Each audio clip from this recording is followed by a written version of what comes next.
Hi everyone, happy Sunday. It's Fiona Allison, creator and founder of FionaAllison.com, and I'm doing my first ever Be Live, so I hope it works. Please do let me know if you can hear us properly. And so yes, today I'm actually going to be launching a new series, which is an inspirational masterclass. I'm here with the lovely Vanessa from the Life Sutra. And we're talking from the heart, so talking to female entrepreneurs about how they have taken their passion and up-leveled it to really create amazing businesses. So taking their passion and making it into their purpose. So today we're talking about health and wellness. And Vanessa is a very old friend of mine. She's a fantastic mother of the beautiful Scarlett. And she also is the founder of a company called the Life Sutra. She does NLP, GAPS practitioner, and she's a nutrition and health coach. She's a real inspiration to me.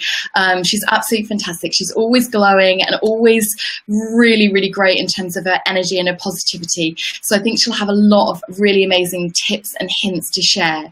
So I'm just going to bring Vanessa on and she can introduce herself. Welcome, Vanessa.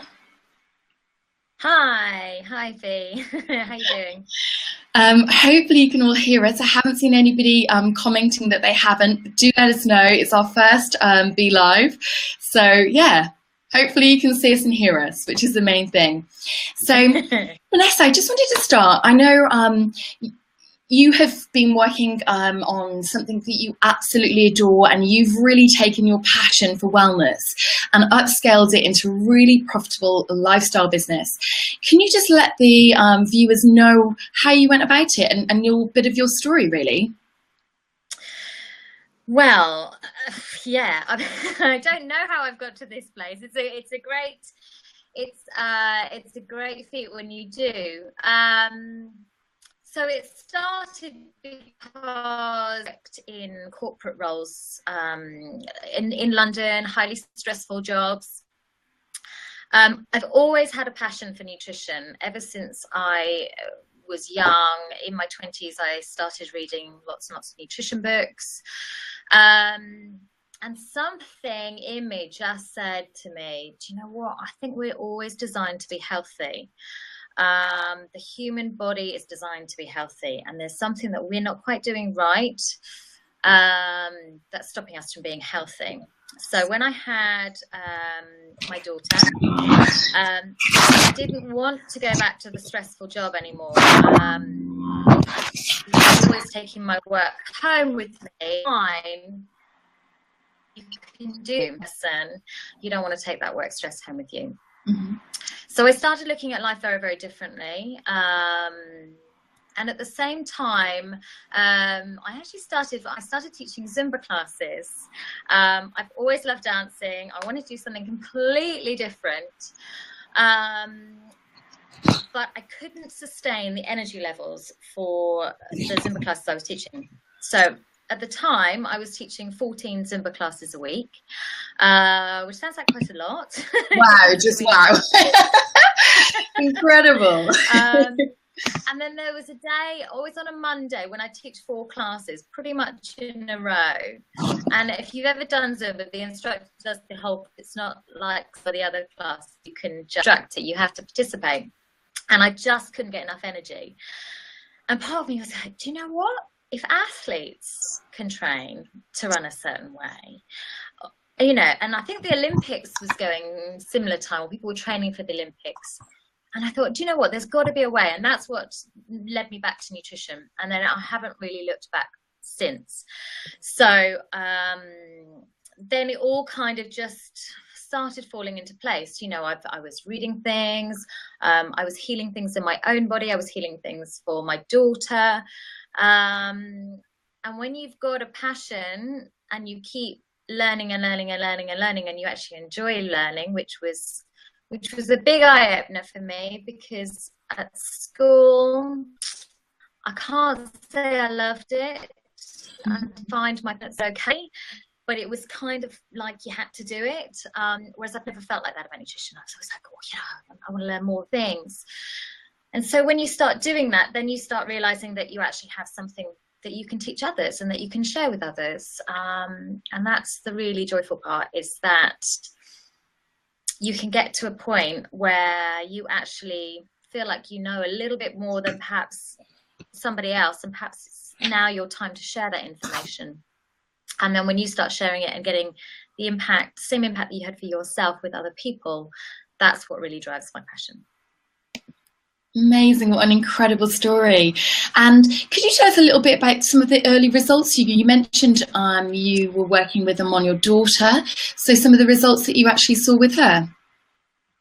Yeah, I mean, I can talk about some of mine too, because I mean, they were just enormous. I suppose the first one is I first came across a paleo style diet, so I dropped gluten, and enormous impact.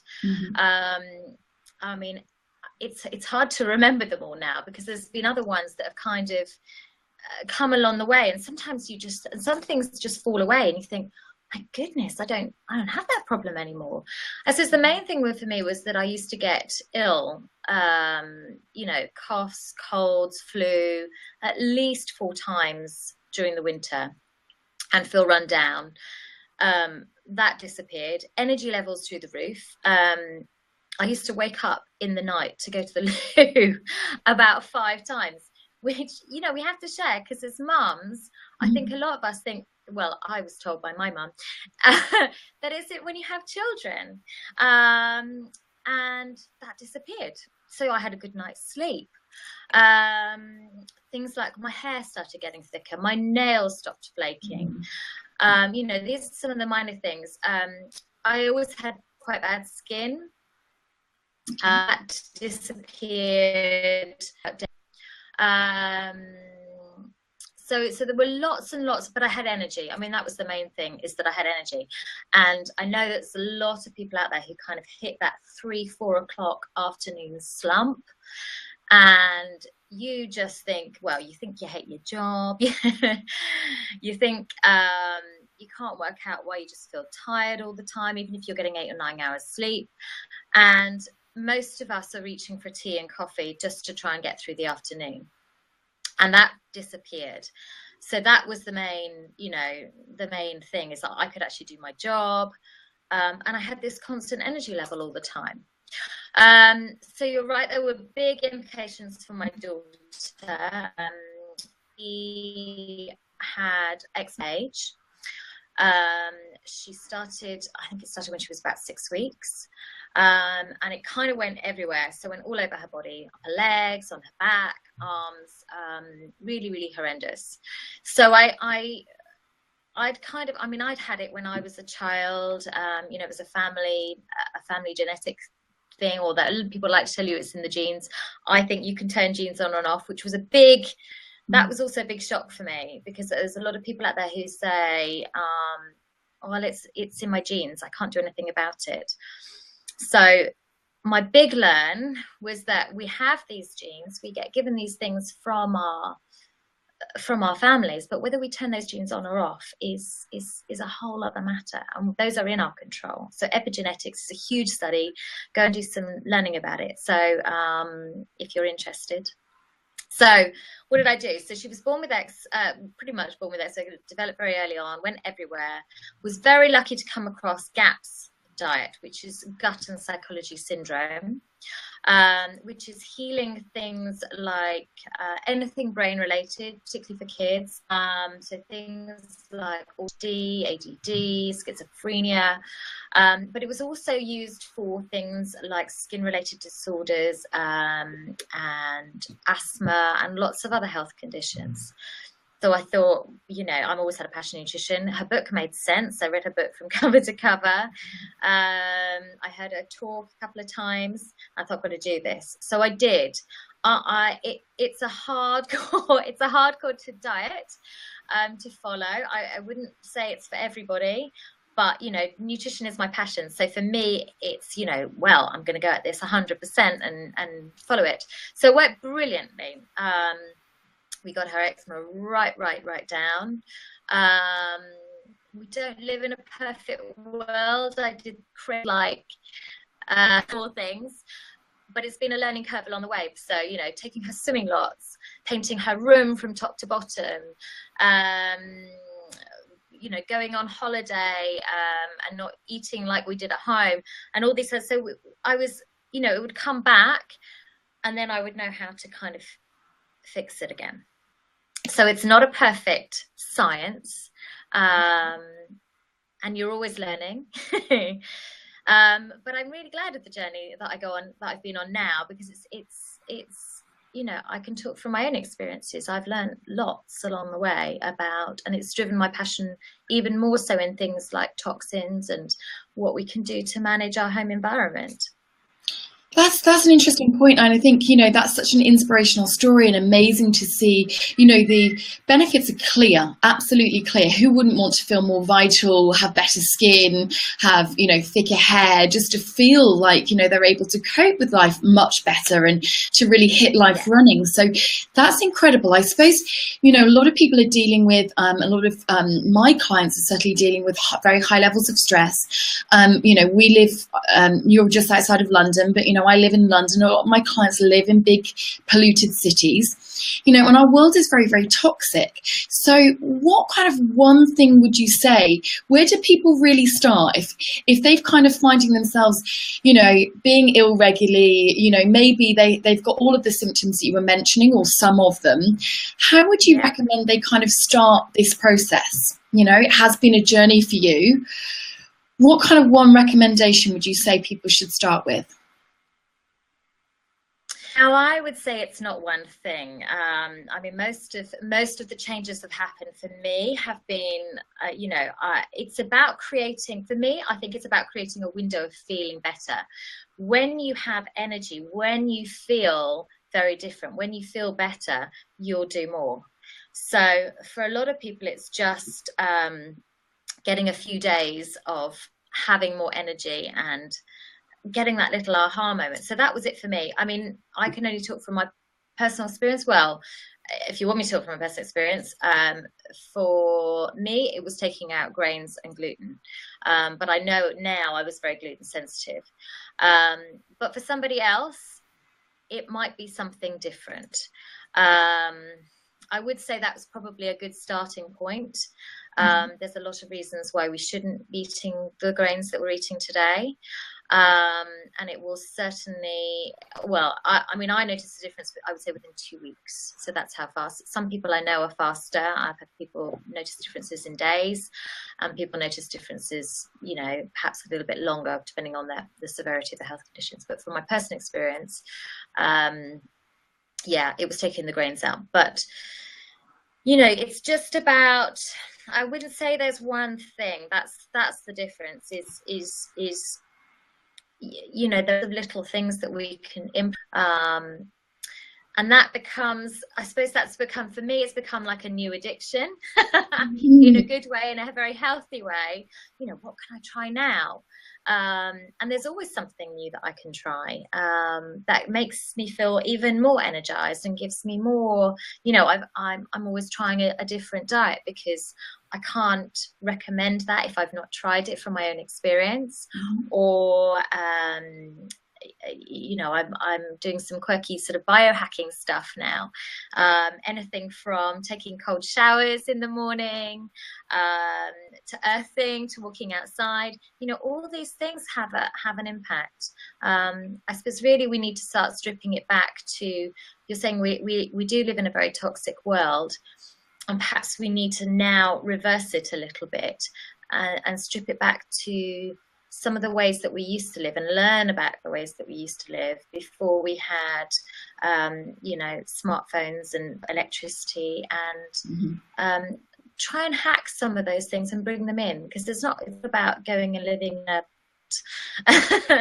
on a beach somewhere. We can use some of those hacks to create that kind of environment in this world.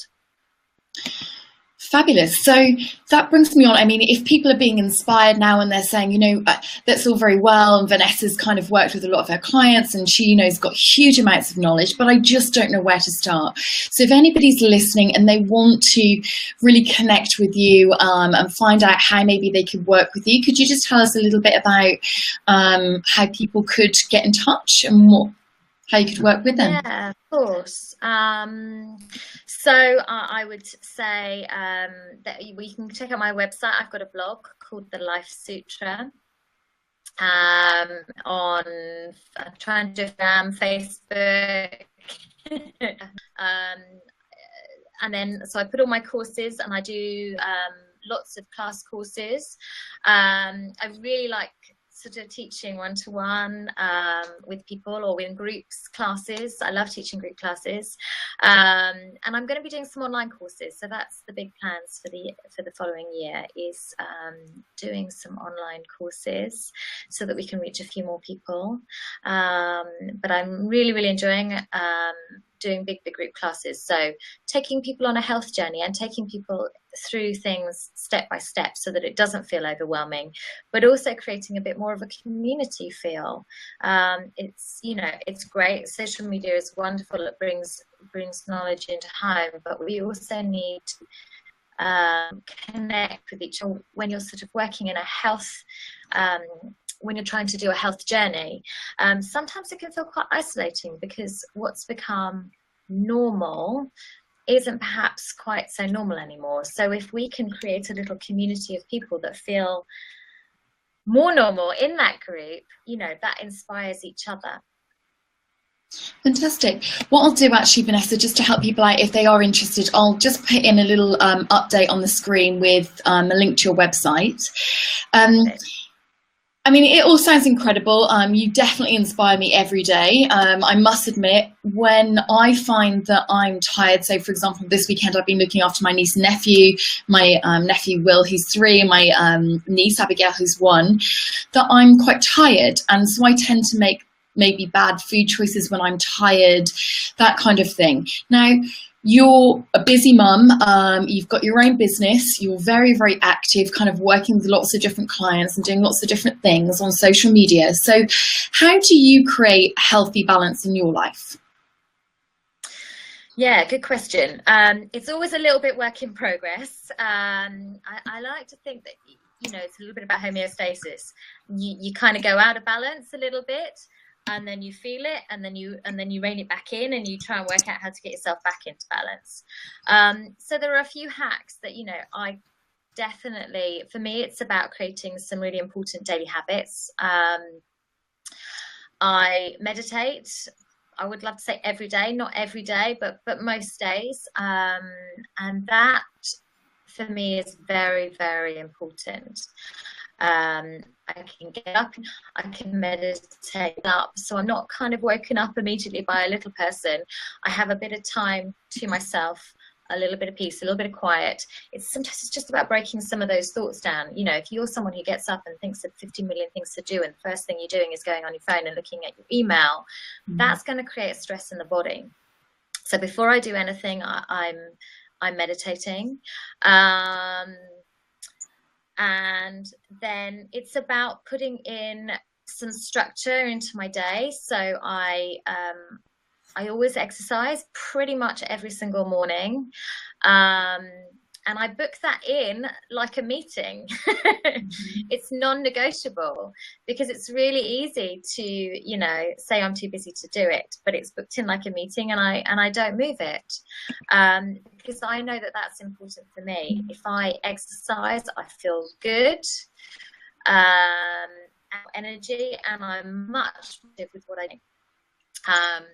And then I work for the rest of the day. So these are your kind of healthy habits that you're doing daily, you know, because I know a lot of successful entrepreneurs do have this kind of bit of a routine that they go through every day, and that kind of builds that mindset. Is this what you're talking about?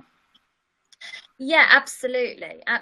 For me, it's definitely, I suppose the secret is definitely about putting habits in, and it does take some work in the beginning, and not everything sticks. So, you know, I'm always trying to create a new habit.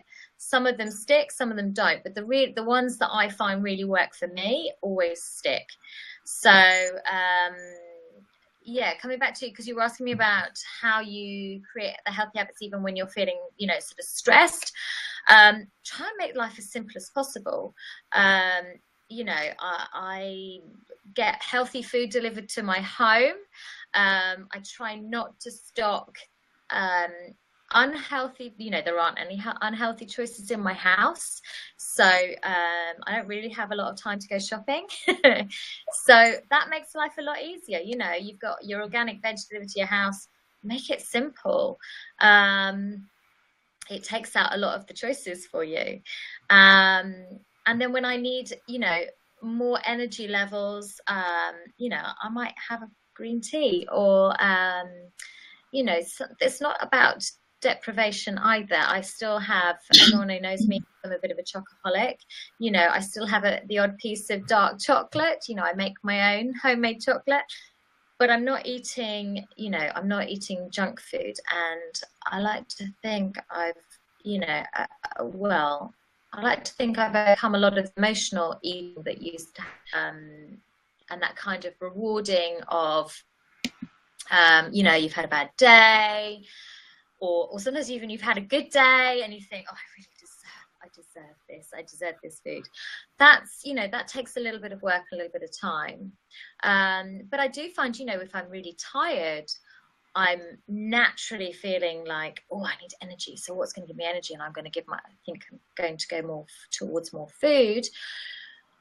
But I always try and keep it in the realms of healthy food. And if I eat a little bit more than I would on a normal day, I don't beat myself up about it. That's the other secret. You know, there's a lot of guilt that goes with it.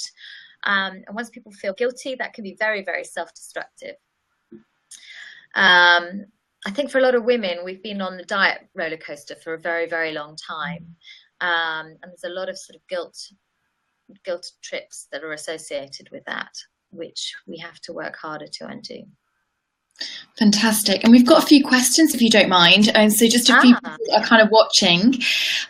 So the first, we kind of touched on this briefly, just in terms of energy levels, and a lot of the kind of mums out there who are finding themselves really struggling to get that sugar fix. What's the best sugar fix that's the healthiest sugar fix or energy fix that you would recommend for busy mums? Well, I wouldn't say that I would get my energy fix from a sugar alternative. Don't get me wrong, I'm not saying you need to take sugar completely out of your diet. I do switch over from refined sugars to healthier alternatives, but actually it's really about maintaining your energy levels through other sources of foods, healthy proteins, healthy fats, low processed carbohydrates. Those are the things that sustain your energy levels. You eat that way from birth. You don't have these roller coasters of you know, insulin sensitivity because you're spiking your sugar too high. So really it's about eating better quality food and making sure that breakfast meal is really sustaining in energy. And then, yes, of course, I do have, you know, I try and make our home environment as normal as possible. I have a daughter, you know, we indulge in cacao chocolate with a little bit of maple syrup, a little bit of raw honey, not processed if possible. You know, these are healthier sweet alternatives.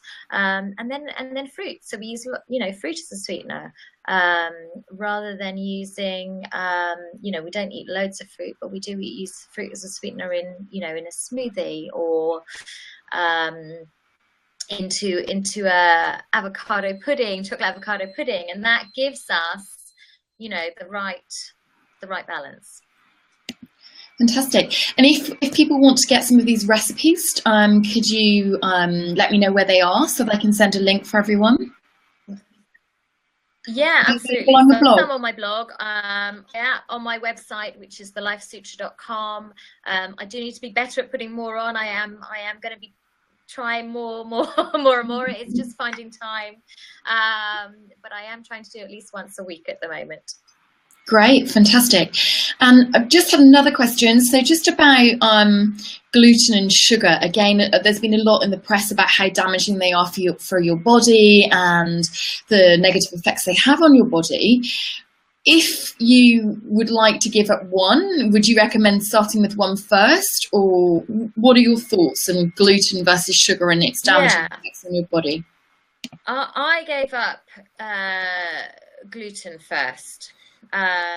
Sugar was one that I dropped, not actually till probably a few years later. 100%. So I'd have like very small amounts in things that I would buy.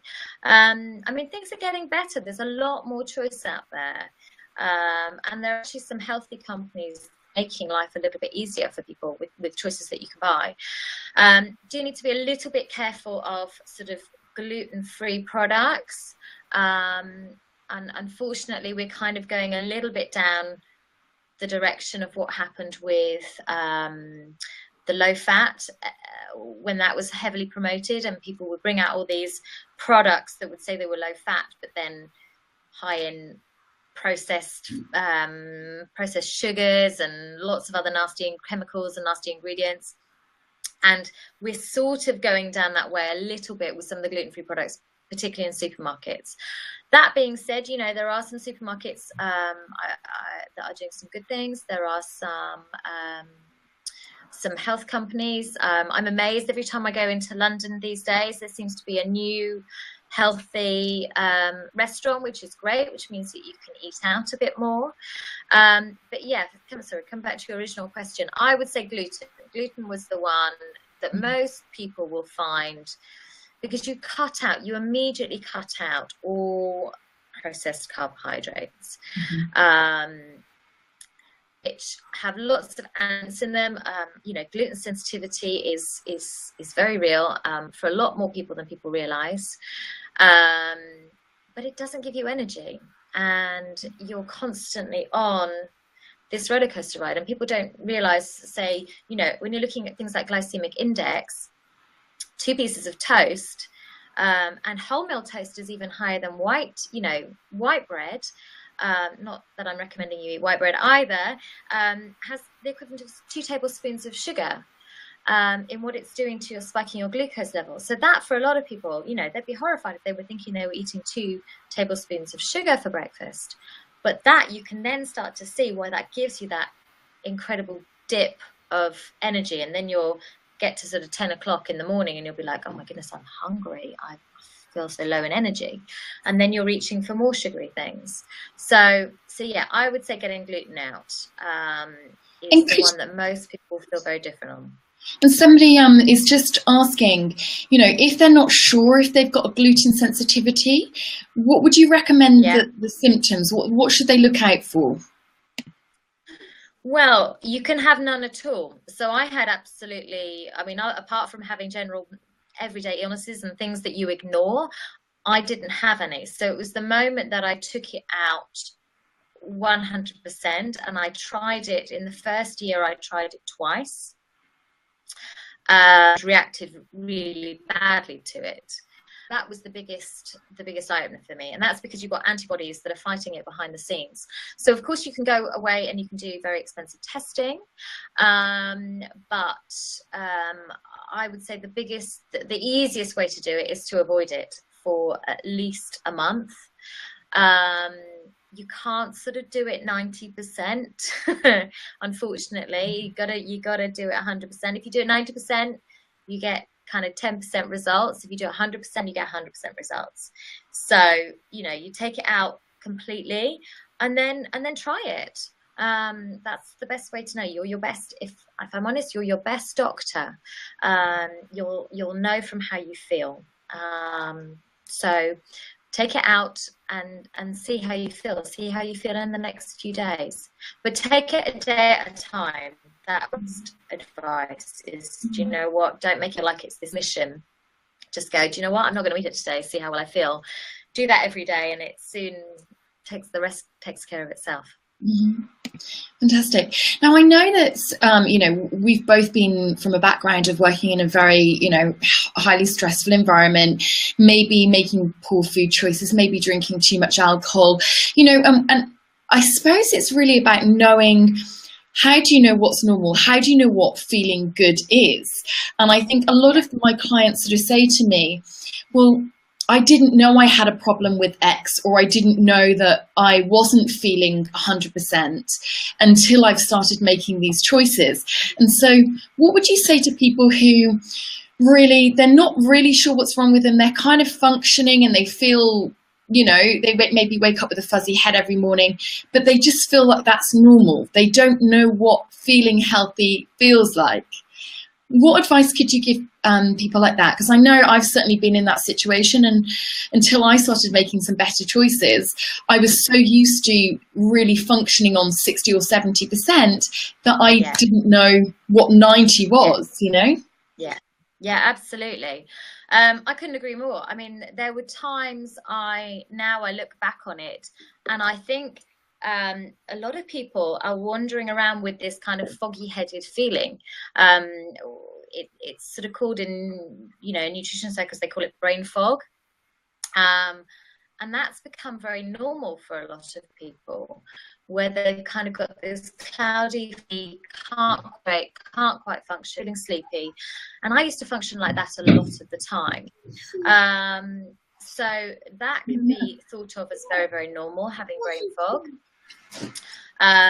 The other thing is, generally just feeling tired and lethargic. We're not meant. So you can probably hear my nephew's wanting to come in and have a bit of a. He wants to be famous. Oh, bless him. You want to come and see me, Will? No, okay. Sorry about that. No, that's all right. I mean, I think just start questioning things. You're meant to have abundant energy. I mean, the other thing is the stress response. That sort of, I'd say, low grade, constant stress that a lot of people are experiencing, having huge impacts on the body, and that's become very, very normal for a lot of people. So and that affects all sorts of things. I mean, they say that now we've worked out that stress is the third biggest cause of all disease in the body. So it's creating huge implications on our health and well-being. So it's taking steps to change this, but it's just, for me, it's just about creating a little window. If you can create a little window of, oh my goodness, I suddenly feel a little bit better, that will inspire step after step after step after step, because you cannot do it all at once. It's impossible. No. And I think, it's interesting. I wanted to share a little bit about my sort of journey through health and getting my health back on to a level. So Vanessa introduced me actually just over a year ago to essential oils, therapeutic grade essential oils. And they have, changed my life phenomenally. I really was in the situation where I was dealing with a lot of corporate stress, but a very compromised immune system from years of pharmaceutical drugs, too many antibiotics, and really living and working in a very toxic environment. I had a kitchen spray and a bathroom spray and all of these things in my house. And you kind of think, okay, well, I'll buy the really expensive organic kind of ones. They've got to be better for you. Or, I'll buy something. And you don't really look, because when you look on the back of the packaging, it doesn't really mean anything. So Vanessa introduced me to essential oils, and I started stripping out all the toxic chemicals in my home. And I think that's made a huge impact on me, certainly, but also replacing those everyday pharmaceutical drugs. I'd have a headache, I'd pop a pill, I'd get a stomach ache, I'd, use some Pepto-Bismol or whatever it was, and we're so used to incorporating those day-to-day pharmaceuticals that we don't really realize how damaging they are on the body, or that there's alternatives. And now I've taken out all the toxic chemicals in my home, and I've been able to replace all my medicine cabinet with natural oils and natural alternative plant-based medicine, basically. That's been huge for me. Could you talk us a little bit through that process and a little bit about the oils, Vanessa? Yeah, so the oils, I'm also very passionate about. Anyone who knows me, I'm very passionate about essential oils. I came across these essential oils over 4 years ago. Because there were nutritionists who were using them in America for health conditions, which completely confused me. So I started diving into the science. So I went on to PubMed, which is the database where the clinical trials are held, to see what science and studies were out there on essential oils, which, if you go and have a look, is absolutely mind-blowing, because there's actually an awful lot of science behind the use of essential oils. And when you start looking into, you know, what they were used for and their history, you know, we were using essential oils when we ran out of antibiotics in the World War II. You know, they've been used for hundreds of years, but they're, you know, they're not patentable. They're not that marketable, so they're not very well known. So I get very passionate about sharing that they work, because I know they work. Most of us know they work. And it's about managing your own healthcare and finding natural solutions, particularly for everyday things like you're experiencing, you know, using them to support, you know, if you've got a headache or a tummy ache, and particularly with children, because most, you know, I'm a mum, I don't want to use drugs on my daughter. But at the same time, you don't want them to be in pain either. So if you can find a natural solution without side effects that works, that's just a plant, you know, it's amazing. And that's where I get really, really passionate, because I just feel like everybody needs to know about them, because if you know about them, then you have a few more choices. Whatever you go, what route you want to go down, you're empowered to make your own healthier choices. So, you know, I've been using the oils for a few years now, I think, and never tire of hearing stories from people, the impact it's made on their families, their healthcare, you know, the different ways that they've used them with their children. I just hear so many, and I get really excited by it every single time. Yeah, so it's a shared passion. So if you're interested in natural alternatives, plant-based medicine, drop either of us an email, or Fiona@FionaAllison.com. What's your email, Vanessa? Vanessa@thelifesutra.com. Or just connect with us on Facebook. We would love to share that. And lastly, I just wanted to touch on, before you go, really about the sort of, I know with a lot of these decisions, whether it's healthy food choices, whether it's, you know, getting yourself, a lot of it's to do with your mindset and how you feel. How do you manage your moods, and how have they been affected by your kind of health journey? What would you say the best way to kind of up-level your emotional scale so that you're feeling more balanced and more in control? It'd be great to hear about that. Yeah, so you know, meditation and yoga were big ones. Remember, I think I told this story on my blog. So I remember a couple of weeks after I started meditating, I remember being in the car late for a meeting. And I was driving there and I was like, I'm going to be so late, because I was stuck in traffic. And anyone who knows me knows I'm always late. But this time it was the traffic. And I was running really, really late, and I wasn't stressed. And I remember thinking, well, there's nothing I can do about it. What's the point of me getting stressed? And this is a bit of an eye-opener. And I wasn't having all the reactions, you know, the heart palpitations and the anxiety and the, oh my goodness, what am I going to do? I just kind of was like, well, there's nothing I can do about it. I'm in a traffic jam. It is what it is. Mm-hmm. So that was the biggest eye-opener for me, is when I started meditating. And then I started developing a yoga practice. I don't do yoga enough, once a week. That is enough for me. I have plenty that I fit into my diary. But actually that is enough to make a huge impact in my life. And I do find on the days that I do yoga, my whole afternoon productivity is actually so much more increased. I think because I've given myself that complete space in my brain where I'm not thinking of the 50 million things that I've got to be doing. So when I come out, if I give myself one thing, I'm completely focused on that. So it's a very, very productive day after that. So that's kind of what helps me manage, stress and balance. And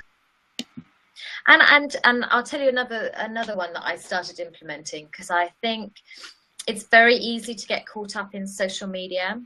And be following things, and I'm sort of justify that I'm looking up things for work and I'm checking things out, and you can be on it quite a lot. So I started having to get strict with myself about not going on it. And actually, once I started doing that, that actually felt better too. So I would always make sure I'd go for a walk and walk the dog every day without my phone. And actually Sundays, apart from today, it's normally a day I'm not on it very much. It's kind of my digital detox day. And actually, it's amazing how much better I feel when I'm not kind of sucked into social media too much. You do need to tune out as well as tune in sometimes. I think, it's a really valid point. I think there's all of those things about, having that digital detox, because, using all of these equipment and always being on the go, or the always on culture, is very damaging for you. It can create a lot of stress in your body. But I suppose also that feeling of comparison which you have on social media. A lot of people are posting amazing pictures of themselves doing all the incredible things they're doing, and it's not necessarily a reflection on real life. You're not posting a picture of you,